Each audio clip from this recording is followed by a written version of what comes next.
Throat سے نکلتا ہے، سینے کے قریب سے. پھر عین جو مڈل سے نکلتا ہے. ہا بھی ہمارے مڈل جو ہے ہمارے گلے کے درمیانی حصے سے حلق کے آواز نکلتی ہے. اور غین اور خا ہمارے جو زبان کے قریب جو حصہ ہے وہاں سے یہ آواز نکلتی ہے. اسی طرح اخفا، نون ساکن یا تنوین کے بعد حروف اخفا میں سے کوئی حرف آ جائے تو اخفا کریں گے، یعنی نون ساکن اور تنوین میں غنہ کر کے پڑھیں گے. یہ ابھی جو ہم نے آخری قاعدہ پڑھا وہ یہی تھا. حروف اخفا 15 حروف ہیں اور وہ یہ ہیں. یہ ہمارے پاس حروف تا، جیم، دال، ذال، زا، سین، شین، صاد، غاد، طا، ظا، فا، قاف اور کاف. اچھا، اس کے بعد انہوں نے ایک چھوٹا سا نوٹ دیا ہے جس میں لکھا ہے کہ ادغام اور اخلاق کے قاعدے سبق نمبر 14 میں ہیں. یعنی ہمارے پاس باقی کے جو 2 نون والے قاعدے ہیں وہ ہم آگے جا کے پڑھیں گے انہیں اور بہتر طریقے سے. یہاں پر کچھ اگزامپلز ہیں، ہم انہیں دیکھ لیتے ہیں. انہوں نے کہا نون کے بعد اگر حروف حلقی آ جائے تو ہم کیا کریں گے؟ من اجلن، یعنی یہ کچھ بھی ہو جائے، ہم یہ والا جو لفظ ہے یا جہاں پہ قرآن شریف میں اس طرح کی کوئی چیز آ جائے تو ممکن ہی نہیں ہے کہ ہم اسے تیزی سے پڑھ کے آگے گزر جائیں. ہمیں ہر صورت یہاں پہ رکنا پڑے گا تاکہ الف کی آواز پرومیننٹ نکلے.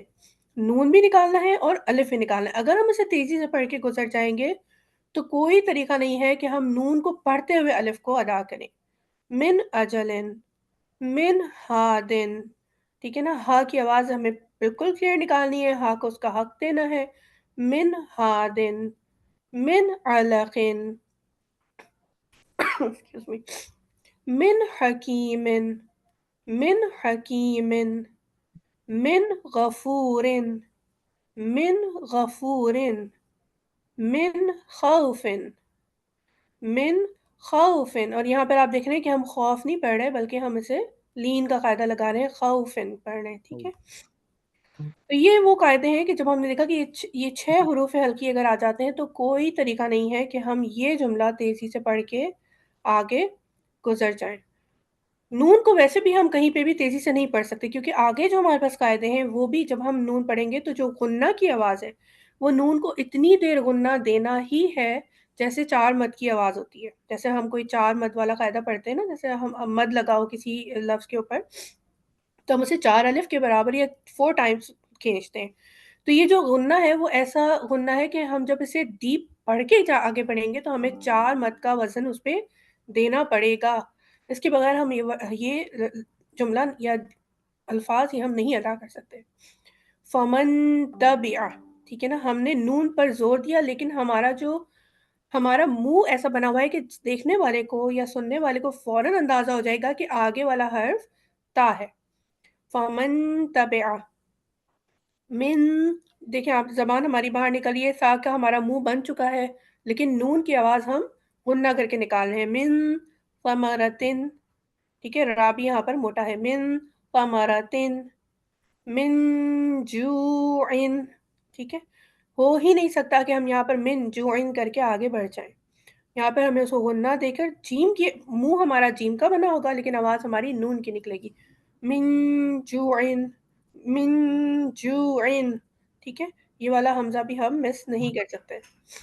من دونکم، من دونکم، من ذہبن، من ذہبن، ٹھیک ہے. ذال ہمارا جو ہمارا پروننسیشن ہے، جو ہمارا قاعدہ ہے، جو ہمارا مخرج ہے، اس طریقے سے ہمارا منہ بن جائے گا لیکن آواز ہماری ناک کی، نون کی ناک میں سے آئے گی.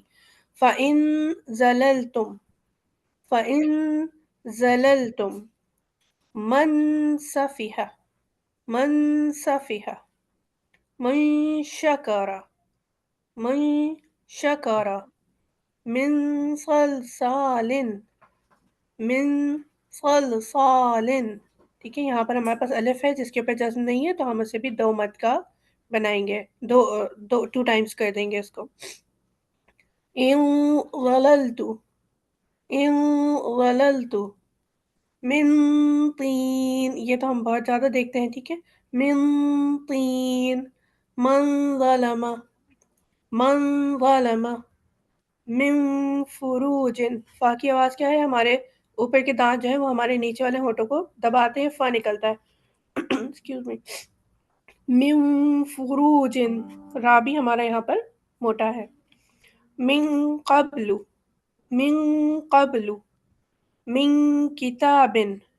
ٹھیک ہے، یہ ہمارے 15 وہ حروف ہو گئے کہ جن کے اندر ہماری نون ادا ہوگا غننے کی طرح سے، اور اگلا حرف اس کا منہ بن جائے گا، اس کے لیے ہم بالکل ریڈی ہو جائیں گے، لیکن آواز نون کی ہم غننے کی طرح یا ناک میں سے نکالیں گے. اس کے بعد دوبارہ ہمارے پاس آ گیا ہے، ہم یہ حروف ہلکی کے انہوں نے کچھ ایگزامپلس دے دیے ہیں، اور انہوں نے یہ حمزہ کا دیا ہے. حمزہ کی آواز الف کی آواز نکلتی ہے، ین اونا، نون بھی نکلے گا اور حمزہ بھی نکلے گا. ین اونا منہم، انعمت، انمتا ہم نہیں پڑھ کے جا سکتے، انعمت، نون کو بھی اس کا حق دینا ہے، عین کو بھی اس کا حق دینا ہے. ونحر، فسین، فسین غیرون، ٹھیک ہے، فسینغرون. والمنخنقۃ، یہاں پر ہم ہر، اور نہ ہی ہم کسی کو کھینچ رہے ہیں ایکسٹرا، نہ ہم کسی کو زیادہ وزن دے رہے ہیں. انت، یہاں پر ہمارے پاس وہی آ گیا، نون کی آواز غننا جائے گی. انت تنسون، ننشزها، ينصرون، منضود، ينطقون، انظر، انفسكم، ينقضون، منكم، عذابا أليما، خير تجدوه، عدن تجری. اب یہاں پر پھر بلدن آمنا، قولا ثقیلا، شہاب ثاقب، نوحا ہدینا، فصبر جمیل. یہاں پر ہمارے پاس تنوین میں نون آ رہا ہے، ٹھیک ہے. فصبر جمیل، خلق جدید، جرف ہار، کأسا دہاقا، بخس دراہم یا دراہم، سمیع علیم، سراعا ذالک، یتیما ذا مقربہ یا مقربۃ اگر ہم آگے بڑھ رہے ہیں. خلق عظیم، سعیدا، سعیدا زلقا، یومئذ ذرقا. اب یہاں پہ آپ دیکھ رہے ہیں کہ زال ہے جس میں زبان باہر نکل رہی ہے ہماری، اور زا ہے جو ہم اردو کی طرح پڑھ رہے ہیں. یومئذ ذرقا، قرضا، قرضا حسنا، قولا سدیدا، بقلب سلیم، ملاق حسابیہ، بأس شدید، عذاب شدید، قوما غیرکم، عملا صالحا، رجال صدقوا، قلیلۃ غلبت، عذابا ضعفا، مسفرۃ ضاحکہ، مسفرۃ ضاحکہ. اب آپ نے محسوس کیا ہوگا کہ ہر جگہ پہ نون کی آواز غنہ ہے، لیکن ہر نون مختلف ہے، ڈپینڈ کرتا ہے کہ اس کے آگے کون سا حرف ہے. علیم خبیر، سبحا طویلا، سماوات طباقا، رفرف خضر، رفرف خضر، سحاب ظلمات، نفس ظلمت، قوما فاسقین، سبلا فجاجا، ثمنا قلیلا، فتح قریب، رسول کریم، کراما کاتبین. اور اگر ہم دیکھیں کہ ہمارا کون سا سورہ ہے جو ہمیں یہ حروف کی پریکٹس کروا سکتے ہیں، وہ ہمارے 4 قل ہیں. آپ دیکھتے ہیں من شر الوسواس الخناس، ٹھیک ہے نا. تو یہ ایسے سورے ہیں جن کے اندر آپ کو ایسی اگزامپلس مل جائیں گی جو ہمارے ڈیلی پڑھنے والے ہیں، اور امید ہے کہ یہ قاعدہ جب آپ ڈیلی سورے پڑھیں گے تو اس قاعدے کو نوٹ بھی کریں گے اور اپلائی بھی کرنے کی کوشش کریں گے. ڈاکٹر صاحب اگر آپ سورہ شیئر کر دیں.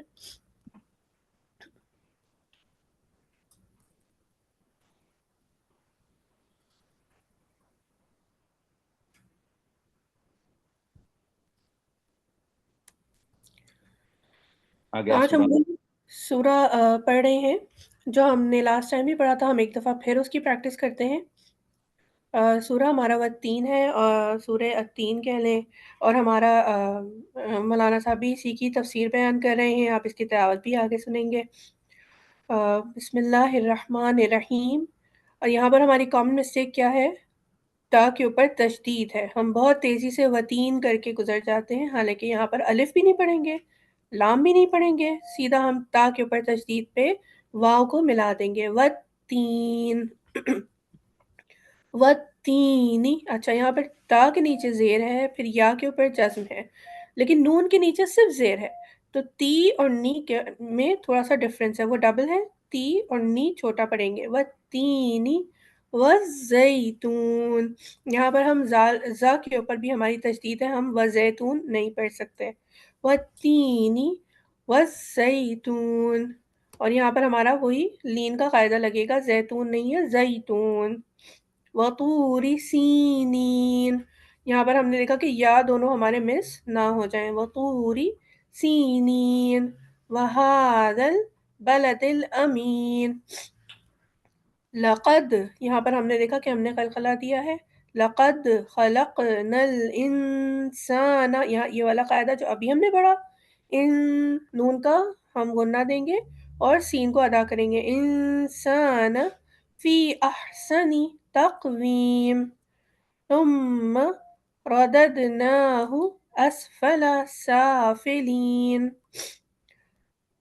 إلا الذين آمنوا وعملوا الصالحات. ہاں اس کو تھوڑا اوپر کرنا ہے. فَلَهُمْ أَجْرٌ. اور یہاں پر ہمارے پاس حروف حلقی آ گیا ہے، را کے اوپر تنوین ہے. اجرن غیر ممنون. یہاں پر ہم نون کو نہ وزن دیں گے نہ غنہ کریں گے. فَلَهُمْ أَجْرٌ غَيْرُ مَمْنُونٍ. یہاں پر ہمارے را دونوں موٹے ہیں، نون کا اظہار ہوگا. اجرن غیر ممنون. اللہم صلی علی محمد جزاک اللہ ماشاء اللہ تبسم. ماشاء اللہ، بہت شاندار کیا آپ نے. اب میں جزاک اللہ. چاہتا ہوں کہ یہ سورے کو ڈاکٹر حسن اختر صاحب تلاوت فرما کر شرف حاصل کریں. یہاں سے تلاوت کلام پاک اور تفسیر کا سیکشن شروع ہوتا ہے. بسم اللہ کیجئے ڈاکٹر صاحب. موجود ہیں ڈاکٹر حسن اختر صاحب؟ موجود ہے اچھا ضرور، بسم اللہ. ڈاکٹر حسن صاحب. آواز نہیں آ رہی ڈاکٹر صاحب آپ کی. انمیوٹ کرنا ہے آپ کو ڈاکٹر صاحب. انمیوٹ کر لیا جی. اچھا شکریہ. تو میں نے عرض کیا تھا ایک تلاوت ہو گئی، انشاءاللہ میں دوسری تلاوت کر رہا ہوں. اعوذ باللہ من الشیطان اللعین الرجیم. بسم اللہ الرحمن الرحیم. والتین والزیتون وطور سینین وهذا البلد الأمين. لقد خلقنا الإنسان في أحسن تقويم ثم رددناه أسفل سافلين. إلا الذين آمنوا وعملوا الصالحات فلهم أجر غير ممنون. وما يكذبك بعد بالدين أليس الله بأحكم الحاكمين. صدق اللہ العظیم. ترجمہ پیش کرتا ہوں. بسم اللہ الرحمن الرحیم. شروع اللہ کے نام سے جو بڑا مہربان نہایت رحم والا ہے.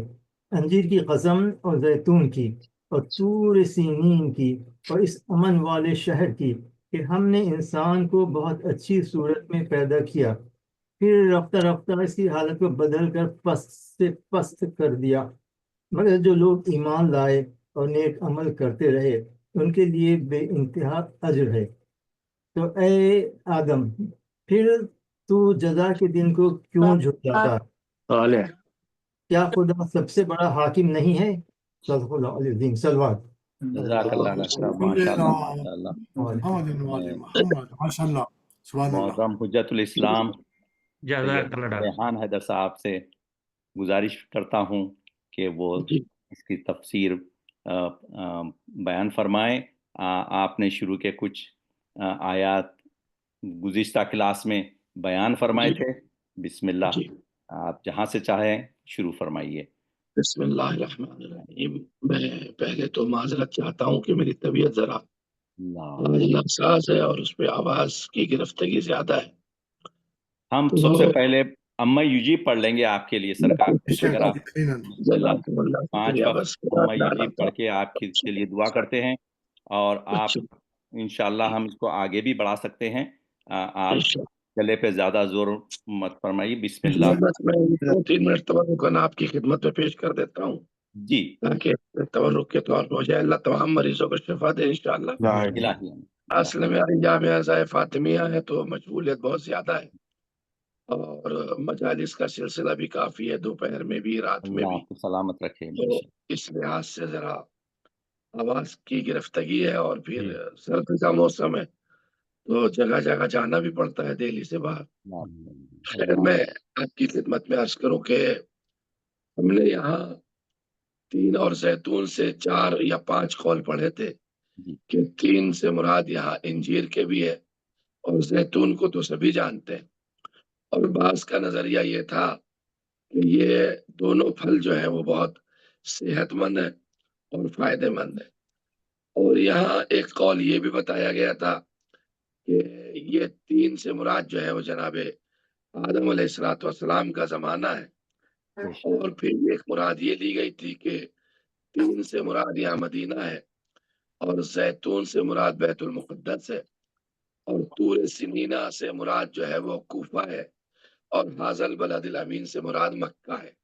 یہ سارے اقوال ہم نے پچھلے ہفتے آپ حضرات کی خدمت میں پیش کیے تھے، اور بعض نے یہ بھی کہا تھا کہ زمین نجف پر جو پہاڑ ہے وہ طور سنینا سے مراد وہ پہاڑ ہے، اور یہاں بات ہم نے ختم کر دی تھی، اور کچھ ہم نے انجیر کے اور اس کے بعد جو ہے وہ فائدے پیش کیے تھے کہ معصومین کی نگاہ میں ان پھلوں کی اہمیت کیا ہے، اور معصومین نے کس کن چیزوں سے کے ذریعے سے ان کو بیان فرمایا۔ جیسا کہ خود ایک روایت میں امام علی ابن موسیٰ رضا علیہ السلام سے روایت آئی ہے، امام نے ارشاد فرمایا کہ انجیر کھانے سے منہ کی بدبو دور ہو جاتی ہے، اور مسوڑ اور ہڈیوں کو انجیر مضبوط کرتی ہے، اور بالوں کو اگاتی ہے، اور درد اور تکلیف کو برطرف کرتی ہے انجیر، اور اس کے ہوتے ہوئے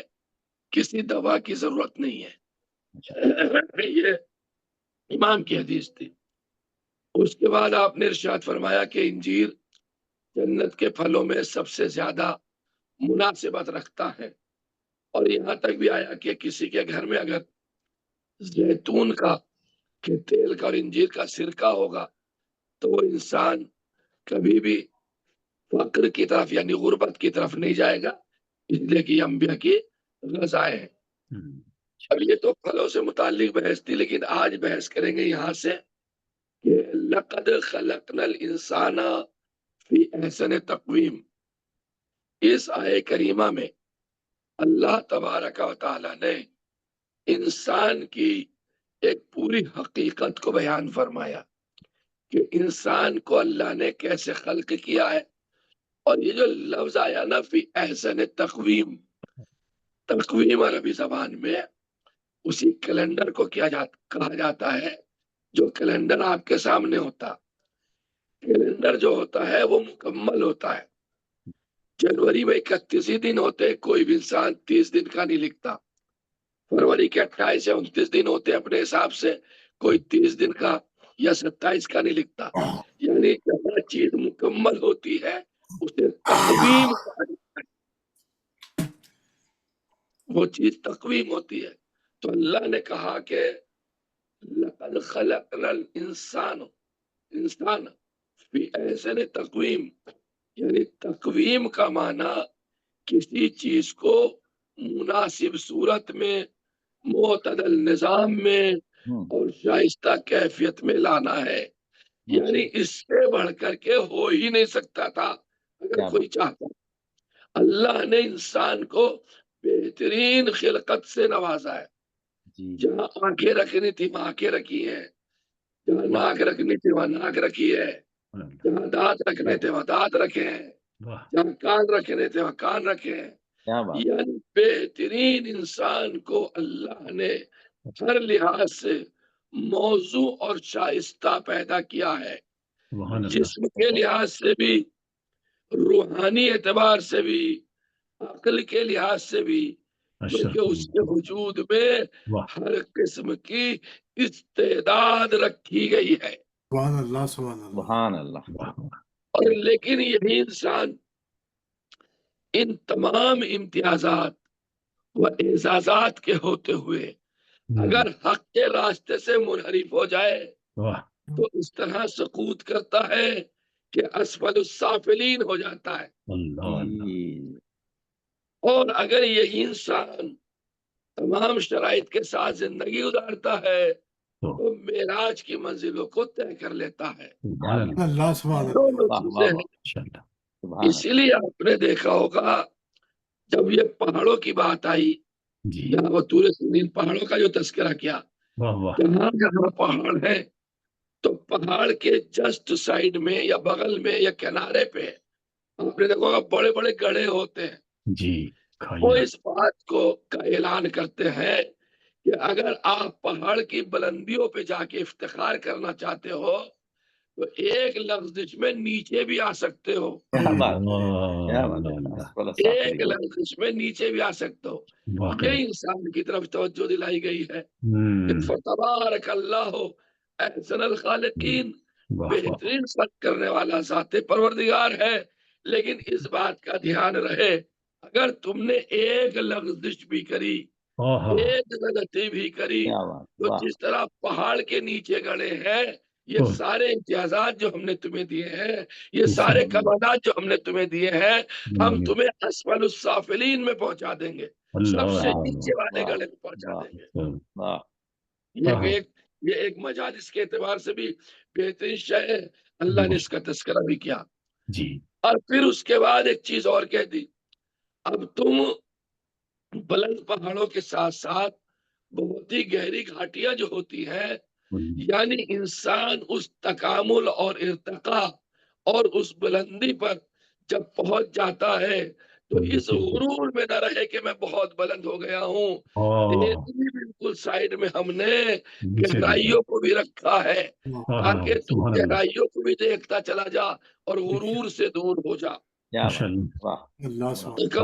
دور ہو جا.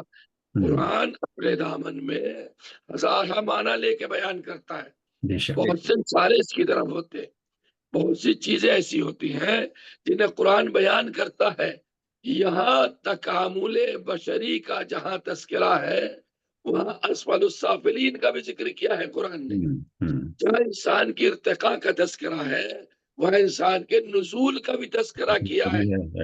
لیکن کمال کی بات ایک اور ہے، اس پہاڑ کی چوٹی پر اگر کیئرفلی ہو کر کے آپ جا رہے ہیں اور آپ نے اپنے آپ کو سنبھال کے رکھا ہے آپ کبھی بھی نیچے نہیں گرو گے، کیونکہ آپ اپنے انتظام کے ساتھ میں گئے ہیں. اسی کو قرآن مجید نے شباہت دیتے ہوئے پیش کیا ہے، اسفل السافلین میں یا نزول میں یا انزال میں یا گڑھے کی گہرائی میں کون لوگ نہیں جائیں گے؟ الا الذین آمنوا وعملوا الصالحات. یعنی وہ لوگ گڑھے میں ہم نہیں گریں گے جو صاحبان ایمان ہیں، صاحبان عمل ہیں. فلہم اجر غیر ممنون. ارے خالی آپ گرنے کی بات کر رہے ہیں، ہم تو انہیں اجر بھی اتنا دیں گے جو ختم نہیں ہوگا، دائم ہی دے دیں گے، ہمیشہ کے لیے دے دیں گے. اور بعض افراد نے، اچھا اس پہ بولا جا سکتا ہے، غیر ممنون پہ تفاسیر کے اعتبار سے اگر گفتگو کی جائے یعنی دائمی اور ہر قسم کے نقص سے خالی اجر و ثواب کے معنی میں یہ لفظ آتا ہے، یعنی نہ اس میں کوئی کمی ہوگی، نہ اس میں کوئی کسر ہوگا، نہ منقصد ہوگی۔ اچھا، اس نے قرآن نے کچھ لطافتیں بھی پیش کی ہیں ذہن گرامی جی، لطافتوں کا مطلب یہ ہے کہ جب قرآن نے تذکرہ کیا آمنو وعملوا الصالحات کا تو اس کی جزا بھی رکھی غیر ممنون، یعنی غیر ممنون کا مطلب یہ ہے کبھی ختم نہیں ہوگی، کبھی کرنے کی طرف نہیں جائیں گے۔ کیوں؟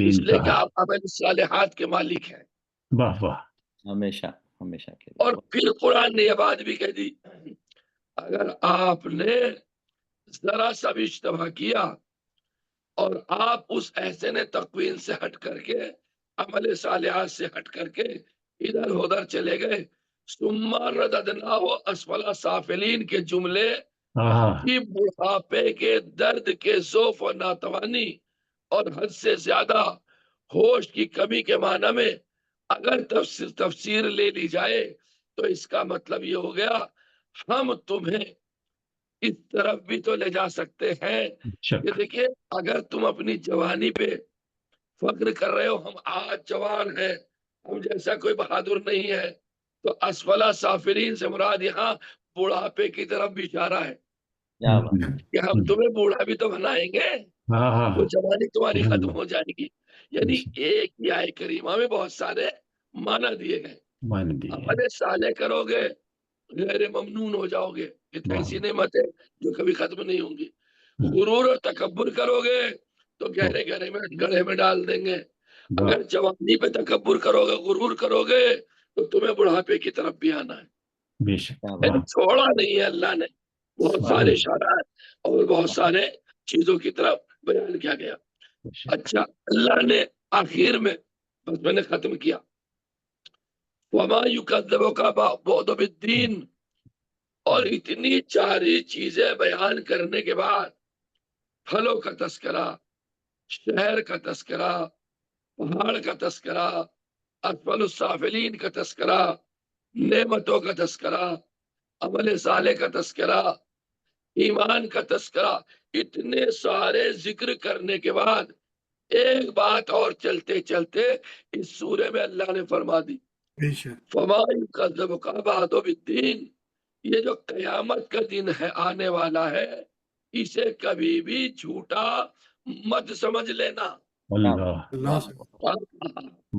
یعنی ساری چیزیں جو ہیں وہ اپنی جگہ، لیکن ایک نشانی ہم بھی تمہیں بتا دیں، اور وہ نشانی ہماری یہ ہے کہ انسان کی خلقت کے بعد اتنی تمام نعمتوں کے بعد اتنا سرچشمہ دینے کے بعد تمہیں ایک دن ضرور اس کی بارگاہ میں کھڑا ہونا ہے، اور اس دن کو تم جھٹلا نہیں سکتے۔ وہ دین سے مراد یہاں قیامت والا دن ہے، دین سے مراد یہاں وہ آخری دن ہے، دین سے مراد یہاں وہ ججمنٹ والا دن ہے جہاں تمہیں وہاں جانا ہے۔ لہذا ہوش کے ناخن لے لینا، ہم ہر طرح سے جہاں ہم غفور ہیں وہاں ہم قہار بھی ہیں۔ سبحان اللہ، میں کون کون سی تفسیر آپ کی خدمت میں پیش کروں؟ یعنی انسان کو قیامت کے دن نشاط اولا کی طرف پلٹایا جائے گا، یعنی جیسا شکم مادر سے پیدا ہوا تھا اگر عمل صالح کے ساتھ اللہ کی بارگاہ میں گیا ہے تو اسی طرح سے بے گناہ جائے گا، اور اللہ بہترین دن اسے دکھا دے گا۔ بس یہاں پر میں آپ حضرات کی خدمت میں بات کو ختم کرتے ہوئے کہ حاکم الحاکمین جو خداوند عالم ہے وہ اسی طرف اشارہ کر رہا ہے کہ ہر چیز، اور اس طرف کہا بھی کہ اللہ نے علیہ صلی اللہ بے حاکم الحاکمین، تم گمان مت کرنا کہ روز ججمنٹ جو ہوگا تم اسے جھٹلا دو گے، ختم کر دو گے، یعنی تمام چیزوں کے باوجود تیرے روز جزا کے تقسیم کرنے کا کیا سبب ہے؟ وہ روز جزا کو جھٹلا کیوں رہا ہے؟ کیا خدا بہترین حکم کرنے والا نہیں ہے؟ اللہ اللہ اللہ کیا سبحان اللہ اللہ بہترین حکم نہیں دیتا ہے؟ کیا اللہ نے بہترین خلقت نہیں کی ہے؟ کیا اللہ نے بہترین تجھے بنا کے نہیں بھیجا ہے؟ کہ اللہ نے تجھے اختیار نہیں دیا ہے؟ کہ اللہ نے تجھے عبادت کی توفیق نہیں دی ہے؟ کہ اللہ نے تجھے طاقت نہیں دی ہے کہ تو 2 سجدے کر سکے؟ اللہ کیا خدا بہترین حکم کرنے والا نہیں ہے؟ بے شک اس کا مقصد یہ ہے یہ تمام چیزیں اللہ کے حکم کے نیچے ہیں، لہذا ہمیں اسے احکم الحاکمین ماننا چاہیے۔ والحمدللہ رب العالمین وصلی اللہ علی محمد وآلہ الطاہرین۔ اللہ تبارک و تعالی سے دعا ہے پروردگار اس قرآن کی تفسیر کا، قرآن کی تعلیم کا، آپ حضرات کے درس میں بیٹھنے کا جو بھی اللہ نے ثواب معین و مقدر فرمایا ہے وہ آپ کے ہمارے تمام مرحومین کو اصال فرمائے، شہداء کو اس کا ثواب عطا فرمائے ذات پروردگار۔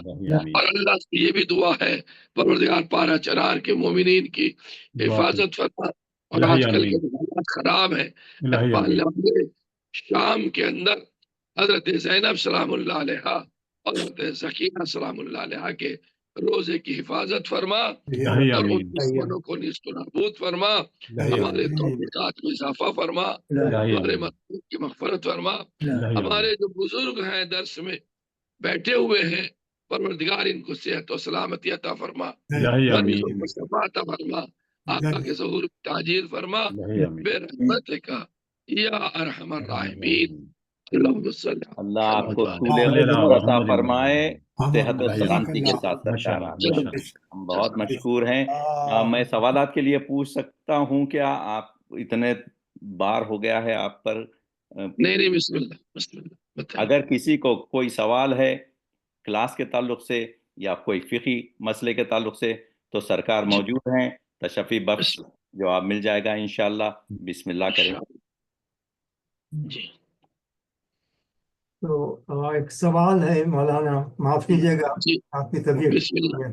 تو عمل الصالحات جو اس میں لکھا ہے تو یہ بہت ہی کمپریہنسو ورڈ ہے، اس میں تو بہت ساری چیزیں شامل ہیں، بہت ساری، کہ ان کے درجات بھی ہیں، ان کے درجات بھی ہیں، ہر میں مثالیں ایک نہیں ہیں، کوئی بڑے ہیں کوئی چھوٹے ہیں، تو بہرحال جی لا یکلف اللہ نفسا الا وسعها، اللہ اپنے بندے کو اتنی تکلیف دیتا جتنی وہ برداشت کر سکے۔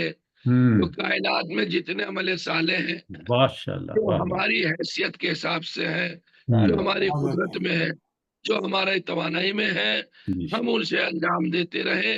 ہر عمل صالح ہر ایک کے لیے نہیں ہے، جیسے حج کا عمل صالح ہر مومن کے لیے نہیں ہے، روزے کا عمل صالح ہر مومن کے لیے نہیں ہے، زکوٰۃ کا عمل صالح ہر مومن کے لیے نہیں ہے، لیکن سب سے بڑا عمل صالح یہ ہے اور سب سے بڑا ایمان یہ ہے کہ جو واجبات ہم پہ ہیں، ہم پہ شرعی اعتبار سے، اسے ہم انجام دیتے رہیں، یہی ہمارا سب سے بڑا عمل صالح ہے۔ بہت اچھا جواب آپ نے عطا فرمایا، شکریہ۔ جزاکم۔ کوئی اور سوال ہے کسی کے پاس؟ تو انشاءاللہ میں آپ تمام حضرات کا ارکان اردو فاؤنڈیشن کی جانب سے، ڈاکٹر غزنفر صاحب کی جانب سے فرداً شکریہ ادا کرتا ہوں، اور خصوصاً تبسم زہرا صاحبہ کا، ڈاکٹر حسن اختر صاحب کا، اور حجت الاسلام جو اس کے باوجود گلے کے باوجود آپ جو تشریف لائے ہیں سرکار، آپ نے بہت بڑی جگہ ہمارے تمام کے دلوں میں آپ نے اللہ آپ کو سلامت رکھے، کاملہ عطا فرمائے۔ آپ کے بھرپور تعاون کی وجہ سے یہ کلاسز عمل پذیر ہو رہی ہیں، اور اس کا سہرا آپ کے سر ہے۔ انشاءاللہ آپ کو معلوم ہے کہ اس کلاس کی کاپیز کئی ویب سائٹس پہ جا رہی ہے اور سینکڑوں لوگ اس سے فائدہ اٹھا رہے ہیں. صرف یہاں 40-45 جو لوگ آ رہے ہیں ان سے نہیں ہے، ان کے علاوہ جو اس کو آگے بڑھایا جا رہا ہے جی ماشاء اور اللہ سینکڑوں کی تعداد میں لوگ مستفید ہو رہے ہیں جو آپ کو جس کا آپ کو ثواب مل رہا ہے. بہرحال انشاءاللہ ہم آئندہ کلاس میں پھر حاضر ہوں گے. انشاءاللہ اس مرتبہ سورہ لیل کے لیے حاضر ہوں گے، اس کے شان نزول اور اس کی تفسیر کے لیے انشاءاللہ. اور تبسم زہرا صاحبہ اب مزید قواعد بیان فرمائیں گی انشاءاللہ اور تلاوت کلام بھی ہوگا. اس کے ساتھ میں دعا کرتا ہوں کہ اللہ اس درسگاہ کو قائم و دائم رکھے اور تمام عبادات قبول ہوں بطفیل جان. بہت بہت شکریہ ڈاکٹر صاحب. ماشاء اللہ ماشاء اللہ. شب بخیر. اللہ سلامت رکھے آپ سب کو انشاءاللہ. آمین. آپ کو بھی ماشاء اللہ. خدا حافظ. خدا حافظ. شب بخیر.